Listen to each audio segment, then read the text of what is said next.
हाँ जी बेटा, good morning. तो आज हम कल वाले चैप्टर को ही कंटिन्यू करेंगे। Open up page number 8.2 and on this page there is one very important question, that is distinguish between difference between dissolution of partnership and dissolution of firm. बेटा एक चीज़ का ध्यान रखना, जब भी अकाउंटेंसी के अंदर कोई डिफरेंस वाला क्वेश्चन आता है तो हमेशा बेसिस ऑफ डिफरेंस ज़रूर देना है। basis of difference and the item in which we are going to make difference. So let's start this question. पहला पॉइंट आता है meaning. What is the meaning of dissolution of firm? तो इसका meaning ध्यान रखना, dissolution of firm means change in, यहाँ पे ध्यान देना, dissolution of firm means closure of the firm, यानी business of the firm comes to an end along with the relationship among the partners. So not only business is closed down, but also relationship is closed down among all the partners. But what is the meaning of dissolution of partnership?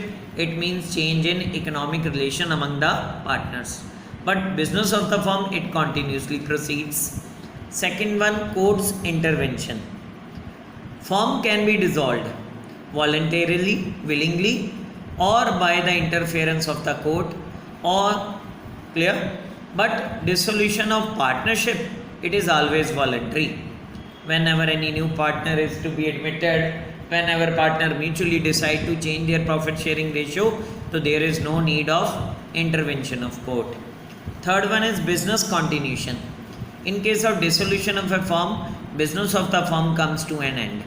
But under dissolution of partnership, it continuously proceeds. यानी business of the firm regularly working, remain in working. Closure of books of accounts. Under dissolution of firm, books of accounts, they are closed down. All assets, liabilities, they are closed. But under dissolution of partnership, books of the accounts, they are not closed. Rather assets and liabilities, they are revalued. Next, assets and liabilities, चलो ये point अलग ही बना दिया. Closure of books of accounts. Under dissolution of firm, books of accounts are closed, but under need not to close, dissolution of partnership. Assets and liabilities. Under dissolution of firm, all the assets are realized, yani sold, and liabilities are paid, and balance amount, if any, it is distributed among the partners in profit sharing ratio. But under this, assets of the firm, they are revalued and liabilities are reassessed, and on revaluation and reassessment of asset and liability, if profit, it is distributed in OPR, if loss, it is distributed between the partners in OPR. Economic relationship. Under dissolution of firm, economic relationship among the partners comes to an end. But under dissolution of partnership, economic relation among the partners, they changed. Effect. Dissolution of firm also means dissolution of partnership, but dissolution of partnership never means, never, generally कह सकते हैं, may be dissolved, may be dissolution of firm. For example, यहाँ पे है dissolution of partnership may or may not involve dissolution of the firm. For example, 3 partner थे C की death होगी, अब A और B चाहें तो बिजनेस मिलके आगे कंटिन्यू कर सकते हैं, तो कंटिन्यू करते हैं तो वो हो जाएगा डिसोल्यूशन ऑफ पार्टनरशिप, पर यदि नहीं कंटिन्यू करते हैं तो वो हो जाएगा डिसोल्यूशन ऑफ द फर्म। तो ये एक डिफरेंस का क्वेश्चन बहुत इंपॉर्टेंट है बेटा। इसके बाद एक और क्वेश्चन है इस चैप्टर का, वो है इसी के बॉटम पे, सेटलमेंट ऑफ अकाउंट्स। तो कैसे सेटलमेंट की जाती है at the time of dissolution of a firm? तो एक चीज़ का ध्यान रखना, जितना भी ट्रीटमेंट हो, पहले है losses including deficiencies of capital is paid first out of profit. तो पहले तो जो बिज़नेस का प्रॉफिट है उसको यूज़ किया जाता है लॉसेस और डेफिशिएंसी ऑफ कैपिटल को कवर अप करने के लिए। बट यदि हमारे पास प्रॉफिट सफिशेंट नहीं है तो कैपिटल को यूज़ किया जाता है बेटा। लेकिन यदि कैपिटल को यूज़ करने के बाद भी लॉसेस बचती हैं तो उस केस में partners, they will contribute personally as per their share for the losses of the business. तो जो उनकी प्रॉफिट शेयरिंग रेशियो है उस रेशियो में वो लॉसेस के लिए कंट्रीब्यूट करेंगे। अब बात आती है एप्लीकेशन ऑफ एसेट्स। एसेट्स को बेच के जो पैसा रियलाइज होता है, how to use that money बेटा। तो सबसे पहले ध्यान रखना, after realising the assets, after selling the assets, whatsoever money is raised, firstly it will be used for making payment of firms debt to third party. तो सबसे पहले outsider liabilities are required to be paid. दूसरे number पे outsider liabilities pay करने के बाद दूसरे number पे किया जाता है repayment of loan given by any partner to the firm. तो यदि किसी पार्टनर ने फर्म को कोई लोन या एडवांस दिया है तो उसकी रिपेमेंट की जाती है। तो पहले आउटसाइडर लाइबिलिटी को पे कर दिया, पेमेंट करने के बाद जो बचा that will be use for the repayment of partners loan. Repayment of partner loan के बाद भी बच गया तो that will be use for the repayment of capital to the partners. Capital देने के बाद भी कुछ बच गया तो it will be distributed among the partners in their profit sharing ratio. तो ये इम्पॉर्टेंट टॉपिक है बेटा, सेटलमेंट ऑफ अकाउंट्स। आगे चलते हैं, तो जो जो इम्पॉर्टेंट टॉपिक है बेटा हम कवर भी करते जाएंगे, साथ में टिक भी लगाते जाएंगे। इसके बाद नेक्स्ट पेज पे आता है हमारे पास accounting on dissolution of a firm. ये भी समझने वाला है कि जब भी फर्म की डिसोल्यूशन होती है, डिसॉल्व हो रही है फर्म, तो उस टाइम पे क्या अकाउंटिंग प्रोसीजर फॉलो किया जाएगा।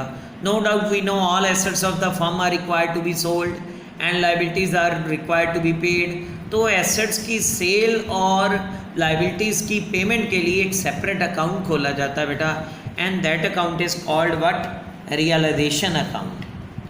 दूसरा, पार्टनर्स को क्या लेना है और क्या उनको देना है, तो पार्टनर्स की सेटलमेंट करने के लिए एक हमें बनाना पड़ता है mainly capital account, partners capital account. और तीसरी चीज़ जो मेन बनती है that is cash book including bank balance. तो बैंक और कैश के लिए अलग अलग कॉलम नहीं बनेगा, एक ही कॉलम अमाउंट का बनेगा, इसलिए इसको बोला जाता है cash book including bank balance. And in some other question हो सकता है 1% या 2% क्वेश्चन में किसी में वो कह दे कि loan given by partner to the firm, तो लोन अकाउंट बनाओ, पार्टनर्स लोन अकाउंट, या loan by firm to partner, उसका अकाउंट बनाओ। लेकिन इनके चांस कम होते हैं, लेकिन करेंगे ज़रूर, न्यूमेरिकल क्वेश्चंस के अंदर आएंगे ये। तो पहले हम बात करते हैं रियलाइजेशन अकाउंट की। तो रियलाइजेशन अकाउंट याद रखना, it is a nominal account. What is the meaning of realization account? It is a nominal account which is prepared at the time of dissolution of a firm to realize the assets and to sell off the liabilities, pay off the liabilities. फिर से समझो, what is realization account? It is a nominal account which is prepared at the time of dissolution of a firm to find out profit or loss on sale of assets and payment of liabilities. तो assets को बेच के जो पैसा आया, liabilities को pay of कर दिया, उसके ऊपर क्या प्रॉफिट हुआ या लॉस, उसको कैलकुलेट करने के लिए जो अकाउंट बनता है that is called realisation account. अब इसके लिए अकाउंटिंग एंट्रीज़ कौन कौन सी आएँ, तो वो एंट्रीज़ को समझते हैं। Number 1, all assets given on the asset side of the balance sheet will be written off by transferring them on the debit side of realisation account. उसके लिए एंट्री बनती है realisation account debit to various assets account. All assets including goodwill, कुछ एक assets को, कुछ एक item को छोड़ना है। फिक्टिशियस एसेट्स, कैश का बैलेंस, बैंक का बैलेंस, करंट अकाउंट और कैपिटल अकाउंट का डेबिट बैलेंस, इन आइटम को ट्रांसफ़र नहीं करना, या लोन टू पार्टनर वो ट्रांसफ़र नहीं करना। इन 6 आइटम को छोड़ के बाकी सारी आइटम हम ट्रांसफ़र करते हैं एसेट साइड की रियलाइजेशन अकाउंट की डेबिट साइड में। फिर जितने भी प्रोविज़न है against assets like investment fluctuation reserve, provision for bad debts, या जॉइंट लाइफ पॉलिसी रिजर्व, या provision for depreciation, if given in the question may be on asset side और may be on liability side, they will directly transfer to the credit side of realisation account. उसके लिए entry बनती है investment fluctuation reserve to realisation, या provision for bad debts to realisation, या provision for depreciation to realisation. Getting बेटा? आगे चलते हैं।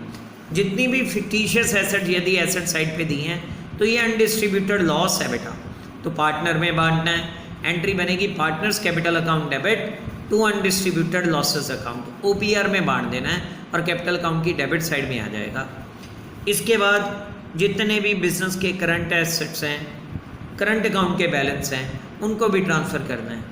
यदि करंट अकाउंट का डेबिट बैलेंस है तो उसको ट्रांसफ़र करना है, तो एंट्री बनेगी partners capital account debit to partners current account. और यदि क्रेडिट बैलेंस है करंट अकाउंट का तो reverse entry partners current account debit to partners capital account. यदि किसी पार्टनर को लोन दिया हुआ बेटा तब एंट्री बनेगी partners capital account debit to loan to partner account, यानी उसके पैसे कैपिटल अकाउंट की डेबिट साइड में एडजस्ट हो जाएंगे।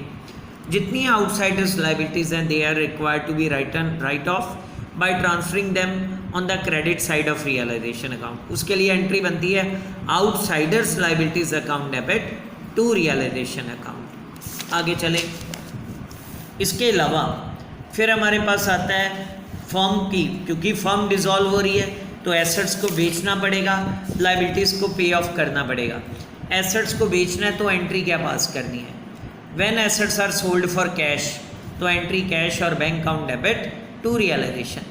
लेकिन यदि कोई एसेट कोई पार्टनर टेक ओवर कर लेता है तो debit the receiver concerned partners capital account debit to realisation. लेकिन ये सबसे इम्पॉर्टेंट है, यदि किसी आउटसाइडर लाइबिलिटी के अगेंस्ट हम एसेट हैंड ओवर कर देते हैं अदर देन कैश और bank balance and then no entry will be passed. अब लाइबिलिटीज़ को पे ऑफ करना है तो लाइबिलिटी या तो नगद पे करेंगे, तो if paid by firm realisation account debit to cash और बैंक। बट यदि कोई पार्टनर लाइबिलिटी को टेक ओवर करता है तो एंट्री डालनी है realisation account debit to concerned partner capital account. अब रियलाइजेशन अकाउंट बनाया बेटा, उसमें प्रॉफिट भी हो सकता है और लॉस भी। यदि प्रॉफिट होता है तो एंट्री पास होएगी realisation account debit to partners capital account, और यदि लॉस होता है तो रिवर्स, वो लॉस के केस में हम एंट्री क्या डालेंगे? Partners capital account debit to realisation account. तो आज का टॉपिक यहीं तक वाइंड अप करते हैं। कल हम लोग न्यूमेरिकल क्वेश्चन करेंगे इस चैप्टर के। Thank you.